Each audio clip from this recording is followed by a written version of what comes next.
Understand करने के लिए, ठीक है। The first personality that we are gonna discuss इस कायदे आजम, ठीक है, मोहम्मद अली जिन्ना। और वही पैटर्न से हम पढ़ेंगे। We will be looking at the past paper के क्वेश्चंस, ठीक है। लेक्चर उसी तरीके से मैं आपको दूंगा, ठीक है। मोहम्मद अली जिन्ना, सबसे पहला जो सवाल आपको आ सकता है that can be for 4 marks particularly from this chapter is that कि हु वाज जिन्ना, ठीक है। And this can come for 4 marks. Who was Jinnah, Jinnah थे कौन? अच्छा, अब इनके बारे में कुछ बातें हैं जो आप लोग लिख सकते हो, और फिर मैं आपको कुछ ऐसी भी बातें बताऊंगा जो कंट्रोवर्सीज हैं, यानी कि जिसके ऊपर स्कॉलर्स जो है ना वो उनका कंसेंसस नहीं है, दे डिबेट, ठीक है। सबसे पहली चीज, he was born into a Gujarati family, ठीक है। He was born in a Gujarati family. इनकी जो फैमिली थी बेसिकली, ठीक है, it Gujarati family, most of you will be you know able to guess के गुजराती जो लोग होते हैं ज्यादातर दे आर बिजनेस ओरिएंटेड, ठीक है। तो his family was also business oriented. In terms of religious persuasion के हवाले से अगर देखा जाए तो Jinnah was born into a, his family was a Shia family, particularly his family was a Shia Ismaili family, ठीक है, जिसको आप खोजाज भी कहते हो, ठीक है। इनके जो फादर थे, his father's name was Jinnah Punja, his father was जिना पूंजा, ठीक है, who was a very successful businessman, ठीक है, and his mother was मिठी बाई, ठीक है। एंड जैसा कि आप लोगों को नाम भी दिख रहा है, ठीक है, these are all traditional Gujarati names, ठीक है, coming from the business family. Jinnah के बारे में एक आ जाता है कि December 25 को ही वॉज बोर्न, ठीक है, इन 1876। अच्छा, कहाँ पर कहा जाता है ये पैदा हुए? ये कहा जाता है कि he was born in Karachi. आप कराची के अंदर जाकर देख सकते हैं वो जगह, उस जगह को कहा जाता है वजीर मेंशन, ठीक है, वजीर मेंशन। ये वाली जो बात है ना कि वो कराची के अंदर पैदा हुए, ठीक है, 1876 के अंदर he was born in Karachi, इस चीज के ऊपर कंटेंशन है। आप लोग पेपर्स में ये लिखोगे, this is for your paper writing, paper में आप लोग बेशक ये लिखो, लेकिन कंटेंशन स्कॉलर्स का ये है, स्कॉलर्स थिंक कि he was not born in Karachi because ये जो वजीर मेंशन बिल्डिंग है ना, आज ये जो वजीर मेंशन बिल्डिंग है, ये कायदे आजम की पैदाइश के बाद बनी। तो ऐसा कैसे पॉसिबल है कि वो 1876 में इस बिल्डिंग में पैदा हुए?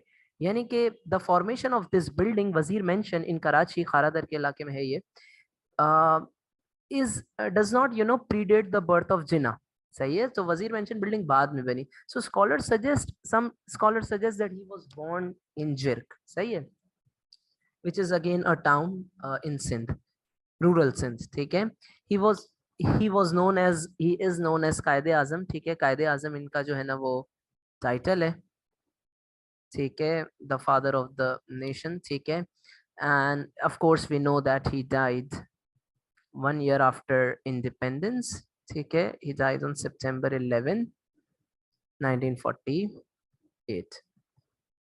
इनमें से कोई सी भी 4 बातें आप लोग लिखनी होंगी आप लोगों को, अगर सवाल 4 मार्क के अंदर आता है, हु वाज जिना, ठीक है। This is more than enough for 4 marks. अब जो चीज हम स्टडी करने वाले हैं, ठीक है, दैट इज कि जिना ने क्या क्या कॉन्ट्रीब्यूशंस दी, ठीक है, to to the politics of Pakistan. But उसको स्टडी करने से पहले let's revise all the efforts which Jinnah made during the British Raj, ठीक है। So the next thing that we're gonna study is Jinnah के efforts, Jinnah's role और efforts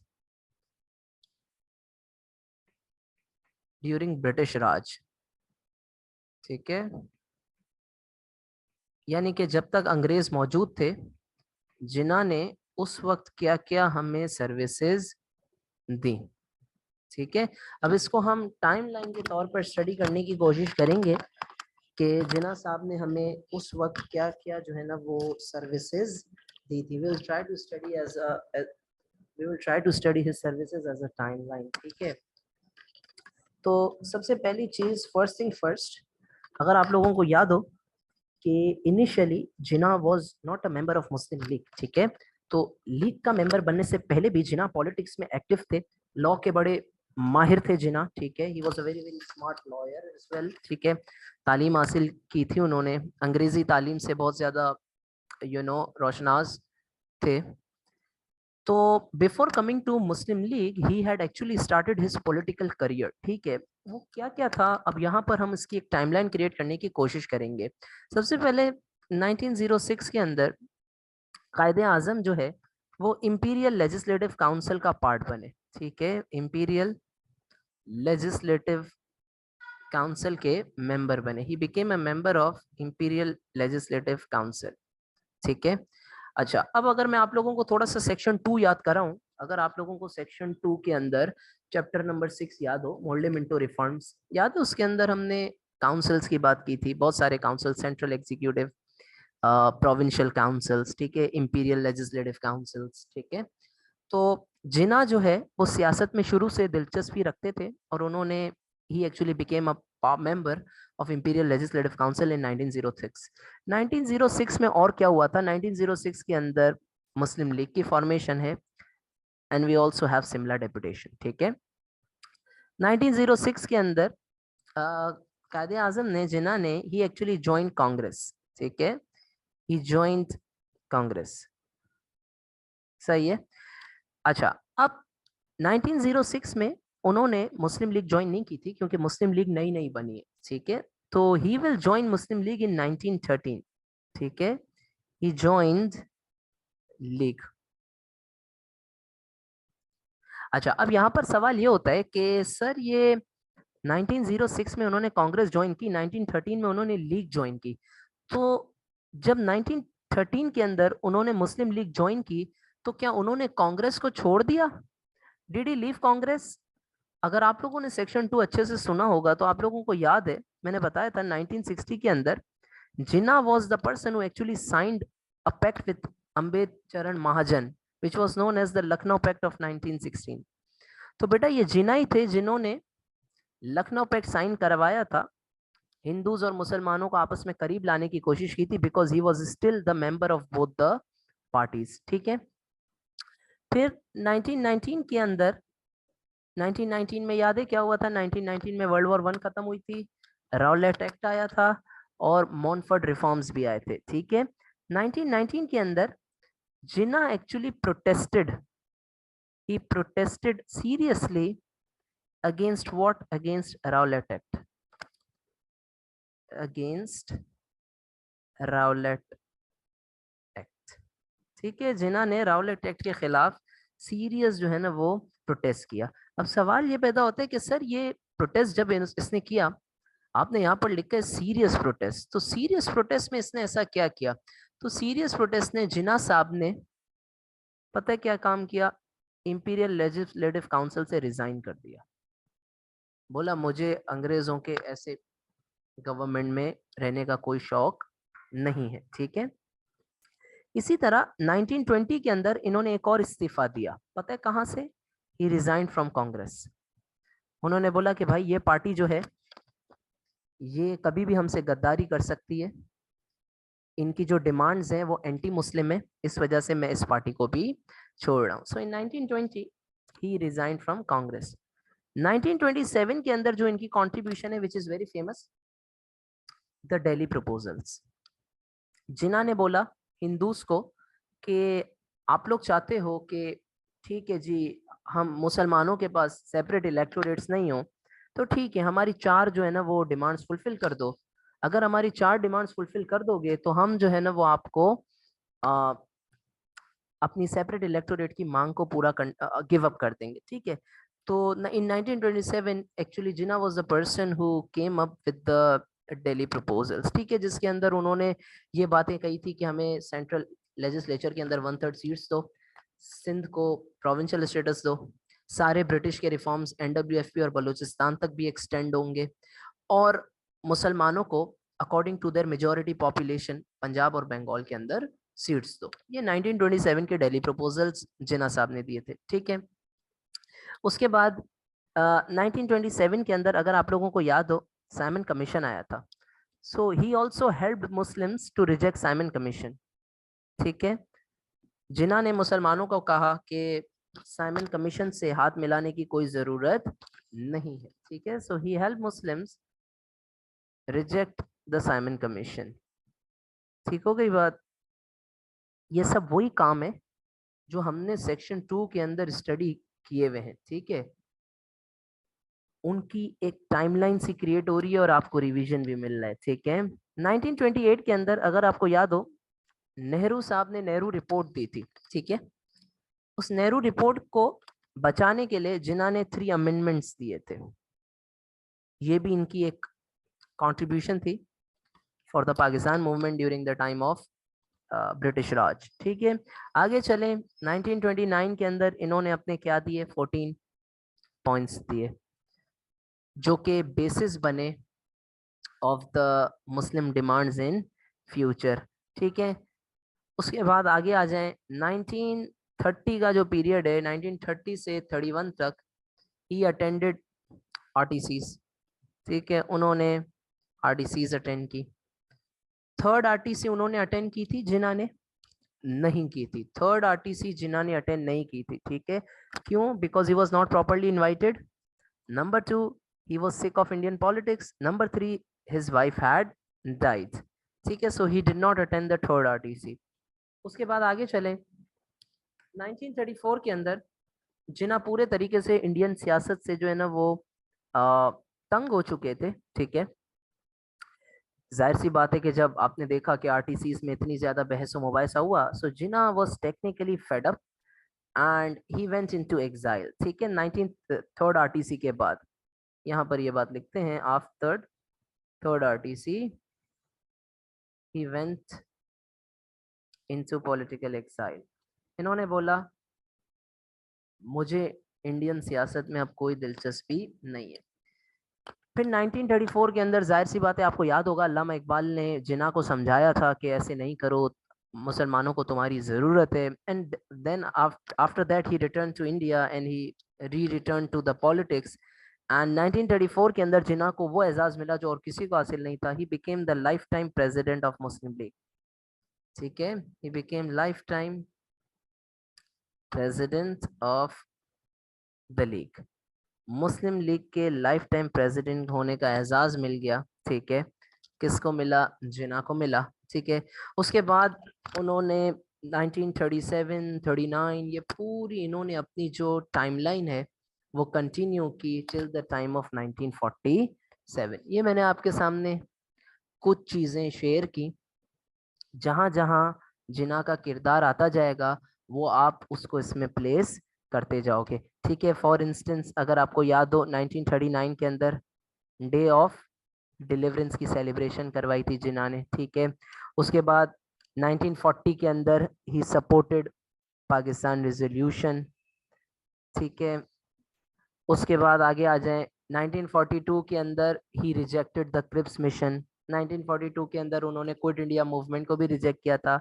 44 के अंदर गांधी जी टॉक्स हैं और फिर फाइनली करते कराते हुए he also attended Simla conference in 1945, ठीक है। 46 के अंदर he rejected cabinet mission. He also announce the direct action day in 1946, ठीक है।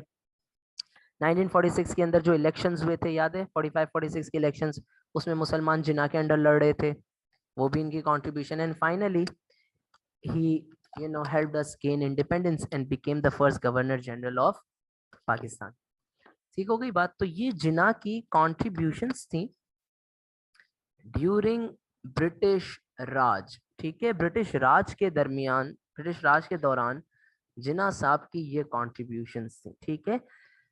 अब जो कंट्रीब्यूशंस को हम स्टडी करने वाले हैं वो जिन्ना की वो तमाम कंट्रीब्यूशंस हैं जो कि इन्होंने पाकिस्तान के एस्टेब्लिशमेंट के बाद दी, ठीक है।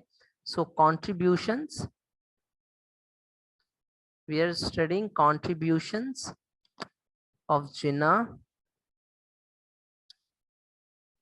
एक सेकेंड ना, contributions of Jinnah after 1947. जिन्ना की डेथ सितंबर 11, 1948 के अंदर हो गई थी। एक साल में जो जिन्ना ने कॉन्ट्रीब्यूशंस दी हम उसको स्टडी करने वाले, ठीक है। Contributions of Jinnah after 1947, Pakistan की आज़ादी के बाद जिन्ना ने क्या कॉन्ट्रीब्यूशन दी। अब इसको बहुत गौर से सुनना, अब तक जो समझाया है इसके ऊपर सवाल नहीं लगता, ठीक है। अब ये जो है इसके ऊपर 14 मार्क का पूरा क्वेश्चन आता है, ठीक है।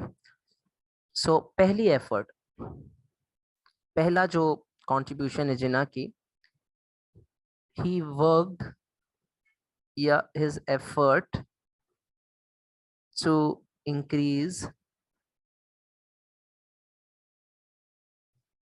sense of nationhood, ठीक है। कौम के अंदर उन्होंने नेशनहुड का सेंस जगाने के लिए क्या क्या काम किए हम उसके ऊपर बात करेंगे, ठीक है। सबसे पहला, जिन्ना साहब जो है उन्होंने कई ऐसी जगहों पर विजिट्स किया, जैसे फॉर एग्जांपल ईस्ट पाकिस्तान, ठीक है, और वहां पर स्पीचेस दी, ठीक है। He visited many places like East Pakistan और वहां पर स्पीचेस दी जिनका फोकस था to bring people closer, to bring people closer, लोगों के अंदर भाईचारा बढ़ाना इन स्पीचेस का फोकस था। जिन्ना घर घर जाते थे, घर घर जाने का मतलब ये है इंपॉर्टेंट इलाकों में जाते थे और वहां पर लोगों को बोलते थे कि अपने आप को अपनी जबान के नजरिए से मत देखो, अपने आप को अपनी जबान के नजरिए, मैं सिंधी तू पंजाबी तू पश्तो, इस तरह मत देखो, तुम सब सोचो, focus on the fact that you are all Pakistanis, ठीक है। तो कौमी इत्तेहाद बढ़ाने के लिए, नेशनल यूनिटी बढ़ाने के लिए जिन्ना ने ये काम किया। इसी तरह जिन्ना ने ईस्ट पाकिस्तान के लोगों को ये भी कहा कि all of you should accept Urdu as your national language. क्या कहा? सबको कहा कि आप लोग उर्दू को एक्सेप्ट करो एज योर नेशनल लैंग्वेज, अपनी कौमी जबान के तौर पर उर्दू को एक्सेप्ट करो। जब सबकी एक जबान हो जाती तो इससे पाकिस्तान मुल्क में क्या बढ़ती? यूनिटी बढ़ती। ईस्ट पाकिस्तान के जो लोग थे, ठीक है, वो कौन सी जबान बोलते थे? दे वर फेमिलियर विद बंगाली। जिन्ना ने बोला नहीं, आप सबको, ठीक है आप भले बंगाली बोलो घर में, लेकिन आप सबको उर्दू को अपनी कौमी जबान की तौर पर एहसास एक्सेप्ट करना चाहिए। जिन्ना ऑल्सो कॉल्ड हिमसेल्फ, जिन्ना ने कहा मैं जो हूं वो माइनॉरिटीज का प्रोटेक्टर हूं, ठीक है। He called himself the protector general of minorities, ठीक है। जिन्ना ने ये कहा कि मैं माइनॉरिटीज का प्रोटेक्टर हूं। इसी तरीके से जिन्ना साहब ने पाकिस्तान की जो गवर्नमेंट थी उनको ये बोला कि आप ट्राइबल लोगों को मत छेड़ो, ठीक है। जिन्ना साहब ने ये बोला कि जो ट्राइबल एरियाज हैं, ठीक है, वहां के लोगों को डिस्टर्ब करने की कोई जरूरत नहीं है, उनको मत छेड़ो, वो आपको जो है ना वो कुछ भी नहीं करेंगे, ठीक है। जिन्ना साहब ने फॉर एग्जांपल, हमें जिन्ना की फोटो मिलती है, जिन्ना NWFP गए थे, ठीक है, और वहाँ के जो ट्राइबल लोग थे उनसे मुलाकात की थी और उनको ये चीज़ का एहसास दिलाने का, इस चीज़ का एहसास कराने की कोशिश की थी जिन्ना ने कि आप सब पाकिस्तान मुल्क का पार्ट है, आपसे आपका जो राज है वो कोई नहीं छीनेगा, आप अपने कबीलों में खुश रहें, बट एक चीज़ याद रखें कि आप पाकिस्तान का पार्ट बन चुके हैं। इसी तरीके से पाकिस्तान को UNO के अंदर, यूनाइटेड नेशन ऑर्गेनाइजेशन के अंदर हमें जिन्ना ने क्या दिला दी? हमें जिन्ना ने दिला के दी मेंबरशिप, जिस वजह से क्या हुआ, पूरी दुनिया में हमें एज अ नेशन रिकॉग्नाइज किया गया, पूरी दुनिया में हमें एज अ मुल्क रिकॉग्नाइज किया गया। ये जिन्ना साहब के एफर्ट्स थे to increase the sense of nationhood. Number 2, दूसरा जिन्ना साहब ने क्या किया, जिन्ना साहब ने एफर्ट्स लगाए, कोशिशें की टू बिल्ड अ गवर्नमेंट। भाई जाहिर सी बात है, पाकिस्तान नया नया आजाद हुआ है, ठीक है, पाकिस्तान के पास कोई भी गवर्नमेंट का पक्का निजाम मौजूद नहीं है। तो जिन्ना साहब ने क्या किया, जिन्ना साहब ने कुछ कोशिशें की एक गवर्नमेंट बनाने की, एक गवर्नमेंट, मजबूत गवर्नमेंट पाकिस्तान को देने की। अब ये करने के लिए जो उन्होंने स्टेप्स लिए वो इस मुताबिक है। सबसे पहला, उन्होंने एक ऑनेस्ट एंड टैलेंटेड बंदे लियाकत अली खान को अपॉइंट किया एज प्राइम मिनिस्टर। ये एक बहुत ही डेडिकेटेड बंदे थे लियाकत अली खान, जो पाकिस्तान की बेहतरी के लिए काम करना चाहते थे। इसी तरीके से जिन्ना साहब ने कॉन्स्टिट्यूएंट असेंबली बनाई, ठीक है, जिन्ना ने क्या बनाई, Jinnah also made a constituent assembly, ठीक है। उस कॉन्स्टिट्यूएंट असेंबली का क्या काम था, to make a constitution for Pakistan, to make a constitution for Pakistan. अच्छा, अगर आप लोगों को सेक्शन 2 याद हो, उसमें मैंने गवर्नमेंट ऑफ इंडिया एक 1935 पढ़ाते हुए बात बताई थी वाज़ेह तौर पे कि बेटा जो गवर्नमेंट ऑफ इंडिया एक 1935 था वो आखिरी मेजर अटेम्प्ट था from the British side to draw a constitution for India. तो पाकिस्तान और इंडिया दोनों ने गवर्नमेंट ऑफ इंडिया 1935 को अपना कॉन्स्टिट्यूशन बनाया था जब वो आजाद हुए थे, ठीक है। और फिर हमें पता है कि लेटर ऑन पाकिस्तान ने 8 साल बाद पाकिस्तान का पहला कॉन्स्टिट्यूशन बना था 1956 के अंदर जाकर, ठीक है ना। तो जिन्ना ने लिहाजा कोशिश की थी कि हमें कॉन्स्टिट्यूशन मिल पाए। हाँ, वो अलग बात है, वो फेल हो गया था, हमें कॉन्स्टिट्यूशन नहीं मिल पाया था, ठीक है। So this was the second effort related to the formation of a government, ठीक है। आगे चले, कराची को कैपिटल डिक्लेयर किया इन्होंने, Karachi was declared capital city, ठीक है। इसी तरीके से जिन्ना ने, जाहिर सी बात है हमारे पाकिस्तान के अंदर कोई स्पेशल लोग, क्वालिफाइड गवर्नमेंट पॉलिटिशियंस तो थे नहीं, ठीक है। पाकिस्तान के पास किस चीज की कमी थी, Pakistan lacked qualified officers, Pakistan के पास क्वालिफाइड ऑफिसर्स मौजूद नहीं थे। तो जिन्ना ने पता है क्या किया, जिन्ना ने स्पेशल ट्रेन्स भेजी थी इंडिया, जिन्ना ने क्या किया था, जिन्ना ने स्पेशल ट्रेन्स भेजी थी इंडिया ताकि वहां से लोगों को लाया जा सके पाकिस्तान। इसी तरीके से जिन्ना ने टाटा एयरलाइन के साथ अग्रीमेंट साइन किया था, किस पर्पस से, किस हवाले से अग्रीमेंट साइन किया था, कि मेरे घर पे रोज पानी पहुंचाओ, नहीं, टाटा एयरलाइन से जिन्ना ने अग्रीमेंट साइन किया था to bring qualified people to India, ठीक है, to bring officers from India to Pakistan. जाहिर है अब ऑफिसर्स आप मेरी तरह या आपकी तरह उस वक्त गाड़ियां तो थी नहीं, ठीक है, लटक लटक के तो आते नहीं, तो उनके लिए प्रॉपर ट्रेन वगैरह अरेंज करवाई गई। इसी तरीके से जिन्ना ने प्राइवेट बिल्डिंग्स को रेंट पर लिया, ही रेंटेड प्राइवेट प्रॉपर्टीज, किराए पे ली, किराए पे लेके क्या की, किराए पे लेकर वहां पर गवर्नमेंट ऑफिसेस खोले, ठीक है। सिविल सर्विसेज में बेहतरी लाई जिन्ना ने, ठीक है, try to bring improvements to the civil services, ठीक हो गई बात। इसी तरीके से जिन्ना ने फेडरल कोड बनाया, इससे पहले पाकिस्तान के पास फेडरल कोड मौजूद नहीं था, ठीक है। और जिन्ना खास तौर पे गवर्नमेंट ऑफिसर्स को सख्ती से तंबी किया करते थे कि आपको लोगों के साथ बहुत अच्छे से पेश आना है। तो ये जो हमने अब तक एफर्ट्स पढ़े, वो दो कैटेगरीज के एफर्ट्स हमने पढ़े। पहला था कि जिन्ना ने सेंस ऑफ नेशनहुड बढ़ाने के लिए क्या किया, और दूसरा ये था कि गवर्नमेंट, पाकिस्तान को एक बेहतरीन गवर्नमेंट देने के लिए जिन्ना साहब ने क्या क्या कारनामे किए। अगली चीज जो हमें स्टडी करनी है वो ये है कि उन्होंने आर्मी को स्ट्रॉन्ग करने के लिए क्या क्या एफर्ट्स चले, ठीक है, efforts to make army strong.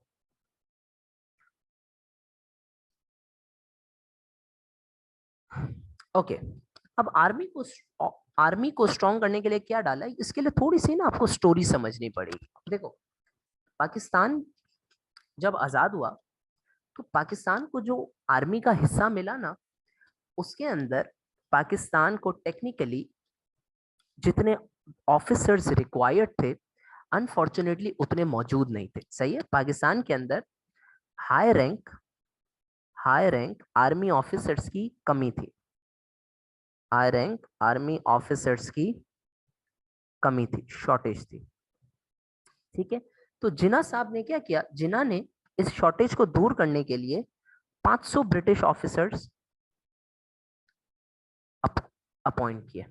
ठीक है, उनको हायर किया ताकि वो पाकिस्तानी आर्मी के ऊपर, पाकिस्तानी आर्मी, जाहिर सी बात है, अगर फॉर एग्जांपल 2 लाख की आर्मी है तो उस 2 लाख की आर्मी को संभालने के लिए, 1.5 से 2 लाख की आर्मी को संभालने के लिए उस वक्त पाकिस्तान को, आप समझें तकरीबन, अगर फॉर इंस्टेंस 4,000 ऑफिसर्स की जरूरत थी तो पाकिस्तान के पास जो है ना वो उसके आधे थे, 2-2,500 ऑफिसर्स थे फॉर इंस्टेंस। अब जिन्ना ने बोला यार ये तो बहुत कम है, इतनी बड़ी आर्मी को इतने से ऑफिसर्स तो नहीं संभाल पाएंगे, अब क्या किया जाए।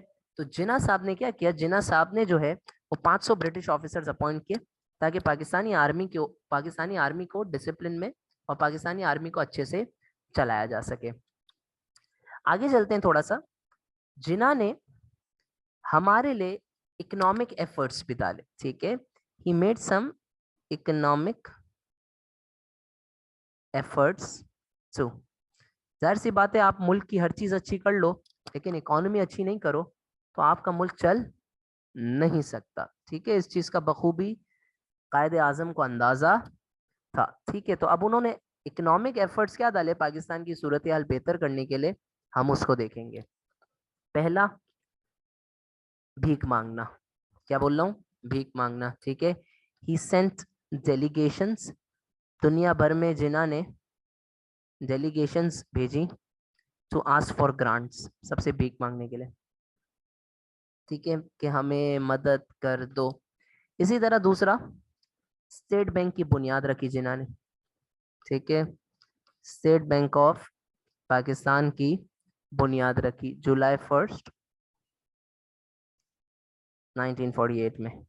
ठीक है, क्यों रखी स्टेट बैंक की बुनियाद, क्योंकि जिन्ना को इस चीज का बखूबी अंदाजा था कि जब तक हमारे पास एक सेंट्रल इदारा स्टेट बैंक नहीं होगी, हमारे इकोनॉमिक फंड्स को सही से यूज नहीं किया जा सकेगा। इसी तरीके से जिन्ना साहब ने हमें, अच्छा अब ये थर्ड पॉइंट समझाने के लिए आपको थोड़ी सी स्टोरी समझनी पड़ेगी। देखिए, सीन ये है कि जब पाकिस्तान आजाद हुआ ना, तो पंजाब जो था ना, पंजाब इंडिया के अंदर उसके 2 हिस्से हो गए, एक पाकिस्तान के पास आ गया, एक इंडिया के पास। ठीक है, अब सारा जो कैनाल सिस्टम था ना उसके हेडवर्क्स यहाँ पर थे, यानी कि कैनाल का जो पानी है, कैनाल के जो हेडवर्क्स हैं वो यहाँ से आते थे। ठीक है, जैसे फॉर इंस्टेंस आप लोगों ने फिरोजपुर का सुना होगा, मधुपुर का सुना होगा, ये तमाम वो जगहें हैं जो कि इंडिया को दे दी गई थी। और इन जगहों की खास बात यह है कि इनके अंदर कैनाल के हेडवर्क्स थे जहां से पानी फ्लो करता था। अब इंडिया ने ना धमकी दी पाकिस्तान को कि मैं आपका सारा पानी रोक लूंगा। अब जिन्ना ने देखा अगर पानी रुक जाएगा तो पाकिस्तान के अंदर क्या चीज रुक जाएगी, पाकिस्तान के अंदर एग्रीकल्चर रुक जाएगी। एग्रीकल्चर अगर रुक गया, इकोनॉमी तबाह हो जाएगी। तो जिन्ना ने पाकिस्तान के साथ टेम्परेरी, जिन्ना ने इंडिया के साथ टेम्परेरी क्या साइन कर दिया, जिन्ना ने टेम्परेरी एग्रीमेंट साइन किया टू रिजॉल्व, इस इशू को बोलते हैं कैनाल वाटर डिस्प्यूट। क्या बोलते हैं इसको, इसको बोलते हैं कैनाल वाटर डिस्प्यूट। तो ये जिन्ना साहब के इकोनॉमिक एफर्ट्स थे जो उन्होंने पाकिस्तान के लिए डाले। इसी तरीके से एक और काम जो जिन्ना साहब का है, पांचवा काम, वो ये है, जाहिर सी बात है दुनिया में ये सबसे बड़ी पार्टीशन थी, इतने बड़े सब कॉन्टिनेंट को तोड़ना। तो बहुत सारे लोग अभी भी माइग्रेशन कर रहे थे, जिस वजह से क्या प्रॉब्लम आ रहा था, जिस वजह से रेफ्यूजी क्राइसिस आ रहे थे। लोग आके पाकिस्तान से लाखों लोग जा रहे थे इंडिया, इंडिया से लाखों लोग आ रहे थे पाकिस्तान। इसको कहा जाता है रेफ्यूजी क्राइसिस या रेफ्यूजी प्रॉब्लम। जिन्ना ने रेफ्यूजी क्राइसिस को डील करने के लिए फौरन इमरजेंसी डिक्लेयर की। जिन्ना ने बोला it is a grave emergency, हालात बहुत खराब हो गए, लोग पागलों की तरह इधर से उधर आ रहे हैं, और अगर इसको नहीं रोका गया तो रेफ्यूजी क्राइसिस बहुत ज्यादा बढ़ जाएंगे, लोग बेरोजगार हैं, लोग बेघर हैं, लोग भूख से मर रहे हैं। इस बॉर्डर से, जैसे फॉर इंस्टेंस, चलो ये मिसाल के तौर पे ये बॉर्डर है, ये पाकिस्तान है, ये इंडिया, यहाँ से लोग यहाँ आ रहे हैं, यहाँ से लोग यहाँ आ रहे हैं। अब ये बेचारे सब अपना बेच बाच के आ रहे हैं, खाना पीना नहीं है, रहने को जगह नहीं है। पाकिस्तान के मुसलमान, पाकिस्तान से हिंदूज जा रहे हैं इंडिया, इंडिया से मुसलमान आ रहे हैं पाकिस्तान। अब जो लोग पहले यहाँ रहते थे वो अपना घर बार तो यहाँ नहीं लेके आ सकते, तो बेचारे बिल्कुल होपलेस, होमलेस हैं। क्या कह रहा हूँ, होपलेस भी हैं, होमलेस भी हैं, ठीक है, लाचार भी हैं और घर से बाहर भी हैं, ठीक है, जो रिजल्ट खराब होने पर आप लोग भी हो सकते हैं, तो पढ़ लें लिहाजा। तो जिन्ना साहब ने क्या किया, जिन्ना साहब ने इमरजेंसी डिक्लेयर की और कायद रिलीफ फंड सेटअप किया। क्या सेटअप किया, कायद रिलीफ फंड सेटअप किया, और लोगों को बोला इसमें बढ़ चढ़कर हिस्सा दें ताकि हम जो पुअर माइग्रेंट्स हैं उनकी मदद कर सकें, जो पुअर माइग्रेंट्स हैं उनकी मदद कर सकें। और इसके अलावा जिन्ना ने पता है क्या किया, और इसके अलावा जिन्ना ने अपना अपने आप को रिलोकेट कर दिया। पहले जिन्ना कराची में थे, ठीक है, उन्होंने अपना हेडक्वार्टर कराची से शिफ्ट करके he made his headquarter Lahore. उन्होंने अपना हेडक्वार्टर कहाँ शिफ्ट कर दिया, उन्होंने अपना हेडक्वार्टर लाहौर में शिफ्ट कर दिया। तो ये तमाम जिन्ना साहब की सर्विसेज थी, positive services related to Pakistan, जो उन्होंने पाकिस्तान को अता की। समझ में आई बात। कुछ ऐसी अब तक आप लोगों ने देखा, मैंने आप लोगों को वो तमाम चीजें पढ़ाई जो जिन्ना ने किए, यानी जो जिन्ना के पॉजिटिव एफर्ट्स हैं, इसमें हमने जिन्ना साहब की खूब तारीफें की हैं। कुछ ऐसे भी इश्यूज थे जिनको जिन्ना हैंडल नहीं कर पाए। वो कौन से इश्यूज थे जिनको जिन्ना हैंडल नहीं कर पाए, यानी जिन्ना की जिंदगी में वो इश्यूज एड्रेस नहीं हो सके। उनमें से एक मसला आज तक चलता आ रहा है, कश्मीर इशू, ठीक है। कैनाल वाटर डिस्प्यूट भी जो था उसका टेम्परेरी सोल्यूशन था, फाइनल सोल्यूशन हमें अयूब खान के दौर में जाकर मिला, ठीक है। इसी तरीके से लैंग्वेज का जो इशू था वो बरकरार ही रहा। हमेशा ईस्ट पाकिस्तान के लोग जलते थे, वो कहते थे कि ज्यादातर लोग, मेजॉरिटी पॉपुलेशन हमारी है, तो बंगाली को नेशनल लैंग्वेज होना चाहिए, उर्दू को नहीं। तो जिन्ना के पॉजिटिव कॉन्ट्रीब्यूशंस भी थी और जिन्ना के ये कुछ फेलियर्स भी थे जो हमने डिस्कस किए, ठीक है। अब मैं आपके साथ यहाँ पर एक क्वेश्चन शेयर करता हूँ, ठीक है, जो कि इनसे रिलेटेड पास्ट पेपर से है। मैं आपको बता देता हूँ एक question, let's say,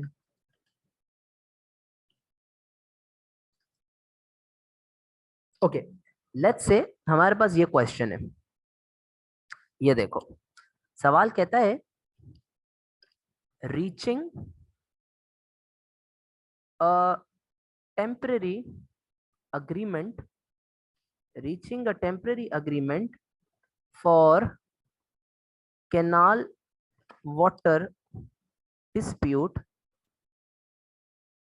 was Jinnah's greatest achievement, was Jinnah's greatest achievement,